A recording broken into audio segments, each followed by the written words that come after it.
આજે LT fields KRBL જેવા Stokes ફોકસમાં છે. એનું કારણ છે કે યુએસ પ્રેસિડેન્ટ ડોનાલ્ડ ટ્રમ્પે જણાવ્યું છે કે જે પણ દેશો ઈરાન સાથે બિઝનેસ કરશે તેના પર 25% ટેરિફ લગાવવામાં આવશે. યુએસ ભારત માટે નાનું પણ વેલ્યુએબલ માર્કેટ છે. ભારતે FY24માં યુએસને 2,34,000 ટન જેટલા ચોખા એક્સપોર્ટ કર્યા હતા.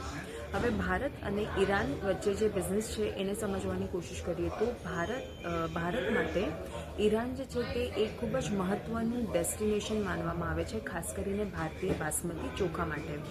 FY25માં ભારતે 8.5 લાખ ટન બાસમતી ચોખા ઈરાનને એક્સપોર્ટ કર્યા હતા. હવે જે ઈરાનનું શેર જે છે ભારતના જે બાસમતી રાઈસના એક્સપોર્ટ શિપમેન્ટ માટે તે છે 12થી લઈને 20%ની રેન્જમાં. તો કહી શકાય કે ઈરાન જે છે તે ભારત માટે એક મહત્ત્વનું ડેસ્ટિનેશન છે ભારતીય બાસમતી ચોખા માટે. પણ જે રીતે યુએસ પ્રેસિડેન્ટ તરફથી કહેવામાં આવ્યું છે કે જે પણ દેશો ઈરાન સાથે બિઝનેસ કરશે તેના પર 25% ટેરિફ લગાવવામાં આવશે, તો આ એક નેગેટિવ સાબિત થઈ શકે છે. અને ખાસ કરીને આ બિઝનેસ સાથે જે ભારતીય કંપનીઓ જોડાયેલી છે તેના પર નેગેટિવ અસર પડી શકે છે. તો એના લીધે આ એલટી ફૂડ્સ, કેઆરબીએલ જેવા સ્ટોક્સ આજે આપણને ફોકસમાં રહેતા જોવા મળી રહ્યા છે.